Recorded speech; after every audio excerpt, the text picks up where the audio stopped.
Israel और Iran में बढ़ते तनाव के कारण कश्मीर घाटी और करगिल में सुरक्षा व्यवस्था कड़ी कर दी गई है। सुरक्षा एजेंसियों को अलर्ट कर दिया गया है और शिया धर्मगुरुओं से शांति बनाए रखने की अपील की गई है। ईरान के समर्थन में कश्मीर में कई प्रोटेस्ट किए गए हैं, जिनमें कई शिया नेताओं और धर्मगुरु शामिल हुए। आपको बता दूं कि संवेदनशील क्षेत्रों में गश्त बढ़ाई गई है और भड़काऊ बयानों से बचने की सलाह दी गई है ताकि कानून व्यवस्था बनी रहे। इजरायल और ईरान में बढ़ते सैन्य तनाव के मद्देनजर कश्मीर घाटी में ही नहीं, लद्दाख के करगिल में भी कानून व्यवस्था बनाए रखने और किसी भी आपात स्थिति से निपटने के लिए सुरक्षा व्यवस्था बढ़ा दी गई है। सभी सुरक्षा एजेंसियों से किसी भी आपात स्थिति से निपटने के लिए तैयार रहने को कहा गया है। इसके अलावा सभी शिया धर्मगुरुओं और शिया समुदाय के राजनीतिक नेताओं को भी कथित तौर पर किसी भी तरह की भड़काऊ बयानबाजी से बचने की सलाह दी गई है। कश्मीर घाटी ही नहीं बल्कि करगिल में भी बड़ी संख्या में शिया मुस्लिम रहते हैं। घाटी में शिया समुदाय सुन्नी मुस्लिमों की तुलना में अल्पसंख्यक हैं, लेकिन लद्दाख में करगिल शिया बहुल है। इजरायल द्वारा ईरान पर किए हमले के बाद से कश्मीर के शिया बहुल इलाकों में तनाव था। जमकर प्रोटेस्ट किए गए, आंदोलन निकाला गया। शुक्रवार को वादी के विभिन्न इलाकों में ही इजरायल और अमेरिका के खिलाफ नारेबाजी करते हुए शिया समुदाय के लोगों ने जुलूस निकाले थे। उमर अब्दुल्ला ने कहा कि ईरान ने ऐसा कोई कारण नहीं दिया था कि इजरायल ने उस पर हमला कर दिया। उन्होंने कहा कि इजरायल ने इसे एहतियान हमला बताया है और अपनी मर्जी से ईरान के खिलाफ युद्ध छेड़ा है। उमर अब्दुल्ला ने कहा कि अगर वैश्विक शक्तियां इजरायल के इस अटैक पर चुप रहती हैं तो ये काफी दुर्भाग्यपूर्ण होगा।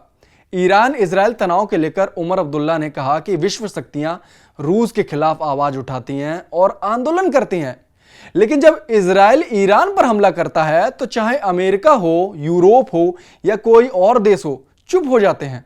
उमर अब्दुल्ला ने कहा कि अगर रूस का यूक्रेन पर हमला गलत है तो इजरायल द्वारा ईरान पर किया गया हमला क्या सही है क्या?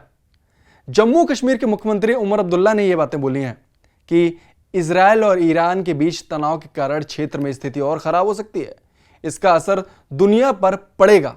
उमर अब्दुल्ला ने यह भी कहा कि हमारे ईंधन की कीमतों और हमारे शेयर बाजार और पश्चिम की ओर जाने वाली उड़ानों पर असर पड़ेगा।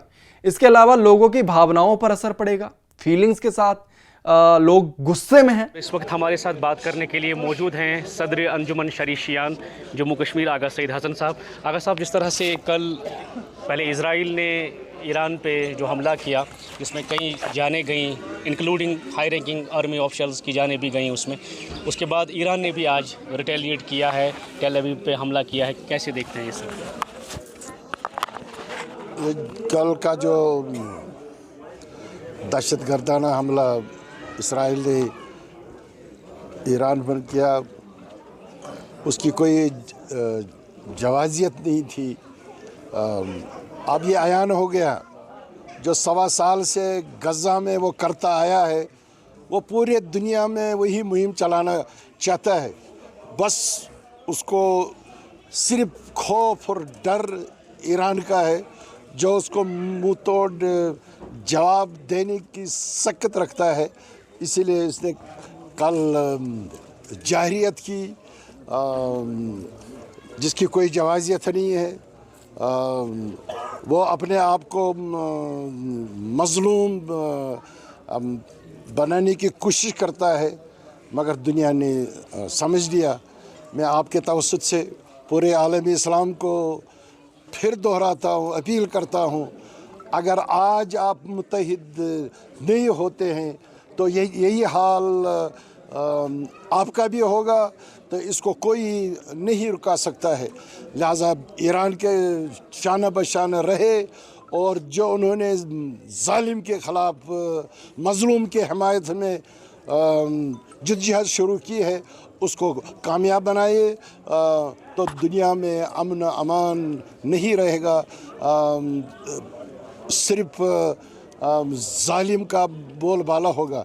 ये अच्छा मौका है, जिस तरह अखबारों के ज़रिए से इतला मिली है कि पूरी दुनिया अब ईरान के पीछे है, क्योंकि ईरान जाहिरियत का कायल नहीं है, न वो तवसीब पसंदाना अज़म रखता है। बस वो वही दुनिया में मिशन कायम करना चाहता है जिसका ईद गदीर में जनाब मोहम्मद मुस्तफ़ा सल्लल्लाहु अलैहि वसल्लम ने ऐलान किया है।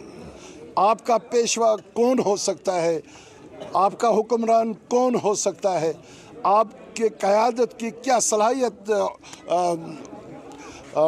होनी चाहिए, वो मौला अमीरुल मोमिनीन 1,25,000 के सामने खड़ा करके फरमाया, मन कुंतु मौला फ़हाज़ा अली मौला, जिसका मैं मौला हूँ उसका अली मौला है।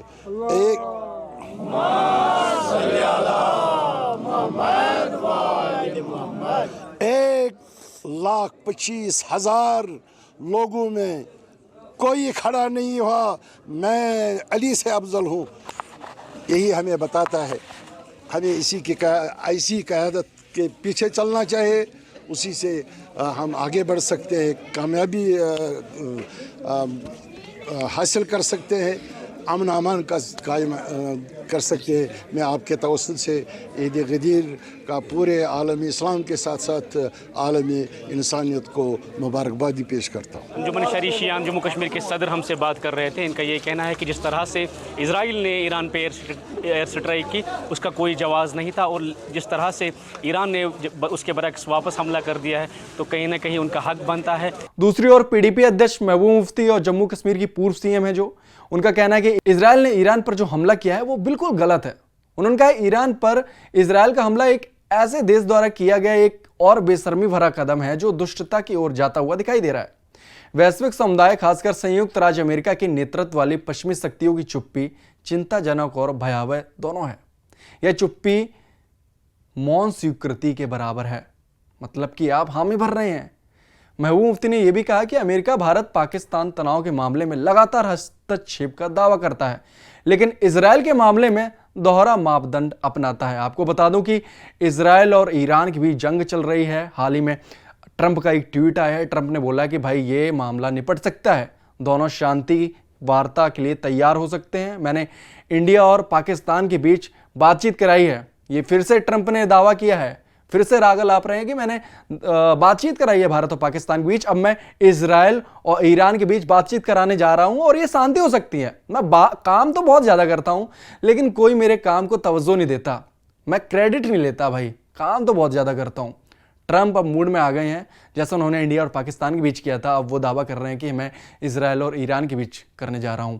आपको बता दूं कि कश्मीर में और करगिल में कई जगह जो सिया बहुल इलाके हैं वहां पर प्रोटेस्ट किए जा रहे हैं। जो भी सिया बहुल नेताएं हैं और सिया नेता हैं वो जमकर ईरान के पर किए गए हमले की बुराई कर रहे हैं और इजराइल के खिलाफ रैली निकाल रहे हैं, जुलूस निकाल रहे हैं। ये हालात अभी भी गर्म है।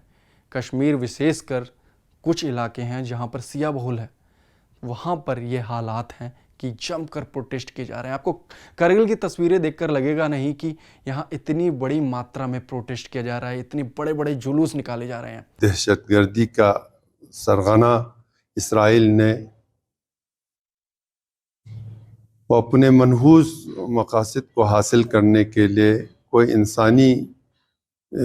इंसानसूस उस चीज़ से बाहर आकर आज ख्वाब के आलम में तेहरान के कुछ जगहों पर उन्होंने अपना जंगी जराइम जो बैनुल-अक़वामी क़वानीन के ख़िलाफ़ थे, जो हुकूक़ इंसानी के ख़िलाफ़ थे, अमेरिका की हिमायत से उसने आज ईरान की सरज़मीन पर जारहियत अंजाम दिया, जिसमें हमारे जमहूरी इस्लामी ईरान के chief of army staff general बाकरी साहब और सिपाही पासदारान के कमांडर जनरल हुसैन सलामी साहब और एक जनरल साहब और बाकी तकरीबन उसी वक़्त 2 साइंटिस्ट जो एटमी एनर्जी के थे, उनके साथ उन्होंने फ़ौजी तनसीबात के साथ साथ सिविल तनसीबात को भी मुलाहिज़ा न करते हुए वहाँ पर उन्होंने शहादत पर पहुँचाया, जिसमें बेगुनाह लोग भी शहीद हो गए। हालात ये है कि ईरान और इजराइल की बीच अभी जंग चल रही है। ये जंग कहाँ तक पहुँचेगी ये तो बता नहीं सकते। ट्रंप का कहना है कि भाई शांति वार्ता के लिए दोनों तैयार होने वाले हैं, लेकिन क्या शांति वार्ता होगी कि नहीं होगी, लेकिन कश्मीर में कई जगह प्रोटेस्ट निकाले जा रहे हैं। ये कश्मीर की सिचुएशन है। अभी आगे कोई भी अपडेट होगी इस वॉर से रिलेटेड या फिर कश्मीर में किसी भी सिचुएशन से रिलेटेड, तो आप हमारे डिजिटल प्लेटफॉर्म को फॉलो करते रहिए। हम हर एक अपडेट आपको बताएंगे। बस फॉलो करते रहिए News 18 JKLH।